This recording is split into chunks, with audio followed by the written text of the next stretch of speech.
Hello there, you remarkable people. Welcome to In and Out Bible Toolbox, where we provide biblical insights for healthy outcomes in your life. We're glad you're here. We're going to try and dig out some right Bible principles as far as think of them as nuggets, as tools for your use in your personal devotion, as well as maybe for a family Bible time as well. This would be perfect. So we're just going to take a little bit of time of your day, and hopefully you will be able to chew on this for the rest of the day, right? Take these biblical principles to mind and continue meditating on them. If you want to know more or see the video in a wider format, perhaps if you're on Instagram, you can check out the website or the YouTube channel as well. All right, let's jump right in. Today we're going to be talking about faith that lives. How do you get faith that lives? That's the topic for today. We want our faith to come alive. In biblical terms, faith is believing in our heads, while trust, on the other hand, is that action we put to our faith. So there is a difference. There is a difference between your faith and the fruit of your faith. And that's what we'll be talking about today. We're going to jump right into James 2, where it talks about works versus faith versus works. It says, what does it profit, my brethren, if someone says he has faith but does not have works? Can faith save him? If a brother or sister is naked and destitute of daily food, and one of you says to them, depart in peace, be warmed and filled, but you do not give them the things which are needed for the body, what does it profit? James here is talking about works. He's talking about helping others as it works. That is the fruits of our faith, right? It goes on, he says, also faith by itself, if it does not have works, it's dead. So it's not alive. So faith without works is dead. Faith with works is alive. But if someone says to you, I have faith, sorry, let me read it again. If someone will say, you have faith and I have works, show me your faith without your works, and I'll show you my faith by my works. You believe that there is one God. You do well. However, even the demons believe that and tremble. Man, I want to do better than the demons, right? As a child of God, I want to be doing what he says. I want to be doing the actions he's asking me to do as his ambassador, as his child, as his son of God, as a daughter of God. Hopefully you want the same. James 1, a little earlier in that same book, talks about this a little more. It says, if anyone among you thinks he is religious and does not bridle his tongue, he is deceived in his own heart, and that one's religion is useless. And it goes on to say, a pure and undefiled religion. Remember, religion here is talking about like the idea of relationship with God. Do you have a true relationship with God? A pure and undefiled relationship or religion before God is this: visit the orphans and visit the widows in their trouble, and keep yourself unspotted from the world. Amazing. The same idea was captured by Micah, who boiled it down to three things. He said, God has shown you, O man, what is good. What does he require of you? Do justly, love mercy, and walk humbly with your God. So important. He boils the whole Christian walk down to these three things. And this principle comes back from the foundation of our Bible, all the way back in Deuteronomy. Here, Deuteronomy 24, we take a look at this. It says, what you shall do is not pervert justice due to the stranger.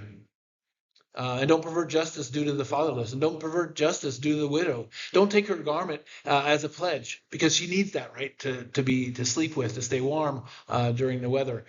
But you shall remember that you were once a slave in Egypt. You were once destitute, right?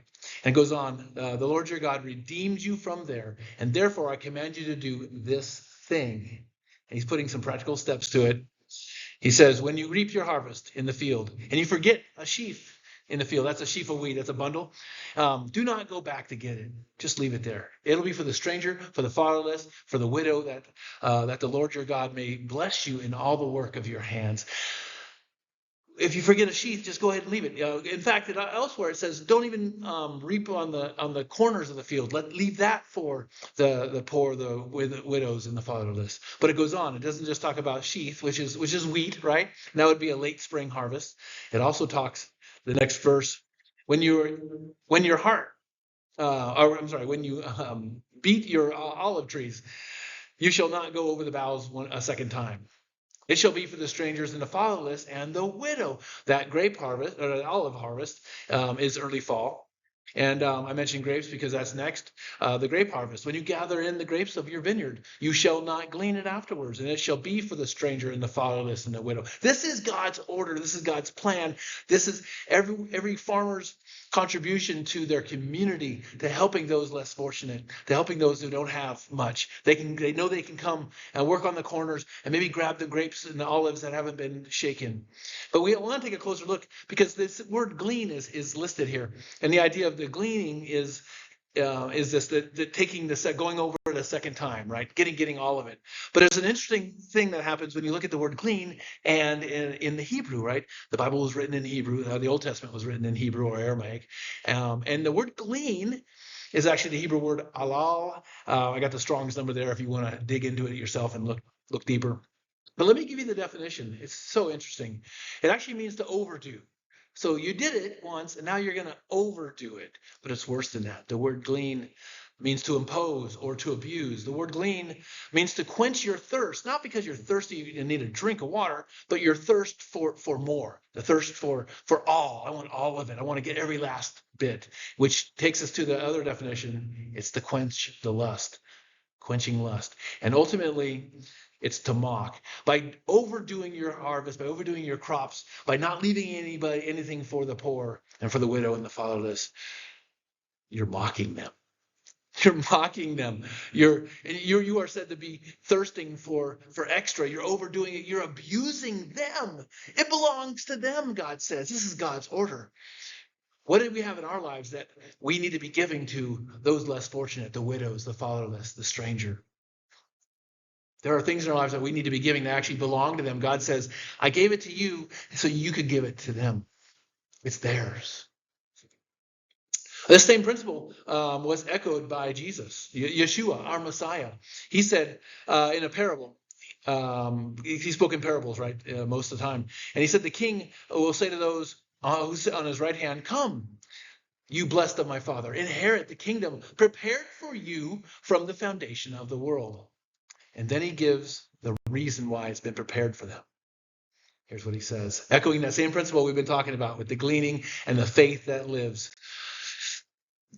He says, for I was hungry and you gave me food. I was thirsty and you gave me drink. I was a stranger and you took me in. I was naked and you clothed me. I was sick and you visited me. I was in prison and you came to me. There are 6 very practical steps that he gives here. And the parable goes on because he says the righteous, the ones doing those things, will answer and say, Lord, when did we see you hungry and feed you, or thirsty and give you a drink? When did we see you a stranger and take you in, or naked and clothed? When did this happen? And Jesus, Yeshua, our Messiah, says, the king answered them and said, assuredly, inasmuch as you have done it to the least of these, my brethren, you've done it to me. Folks, when we are helping people less fortunate, people who are in need, we're helping the widows and the orphans and the strangers and those who are struggling, we are doing God's work. We are doing a work that God's asking us to do. We are sharing our faith and making our faith come alive. Our faith is now living. This is the idea we see here. Yeshua goes on. He says, I was hungry and you gave me food. I was thirsty, you gave me drink, and I was a stranger. This is, I'm putting this verse back up here because we have to know and believe that Jesus actually lived as our scriptures say he did, right? And this is what he's telling us to do. We know that Jesus lived, and we also know that he was put to death. And because he was put to death and died and rose again to conquer death, because of these things, we are joining his family. And because of this, we want to do the works he's asked us to do. We want to do the actions he's calling us to go act in. We want to be human beings, human doings. This, folks, this is true worship. Worship is an action. Worship is the word worship in our scriptures, back in the first usage of it. It talks about bowing down, it talks about humbling ourselves. It talks about making ourselves a part of Jesus's family, part of the family of God. And God, through his son Jesus, has given us instructions that we should do in worship of him, in service of him, as humbly coming before him to act in his ways he's asking us to act, in following his order, the order he's given us from creation. This order, we are stepping into that order and providing a life that's built on order and giving a faith that actually lives by doing these things to those less fortunate, to those who are in prison, and going visit them. Man, this cuts to the core. What things do I have that I need to be giving to others? Do I have extra food that I need to go give? Do I need to go find some people who maybe are hungry and feed them? If I see somebody who has tattered clothing, they don't have to be naked, but if they have clothing that's not even working anymore for them, can I give them a shirt? Can I give them a coat? Can I give them some new shoes? Those people who are in prison, they're lonely. They need hope. Can I bring that hope to them while they're in prison? This, folks, is what true worship is. This is faith that lives, faith that comes alive. This is true worship.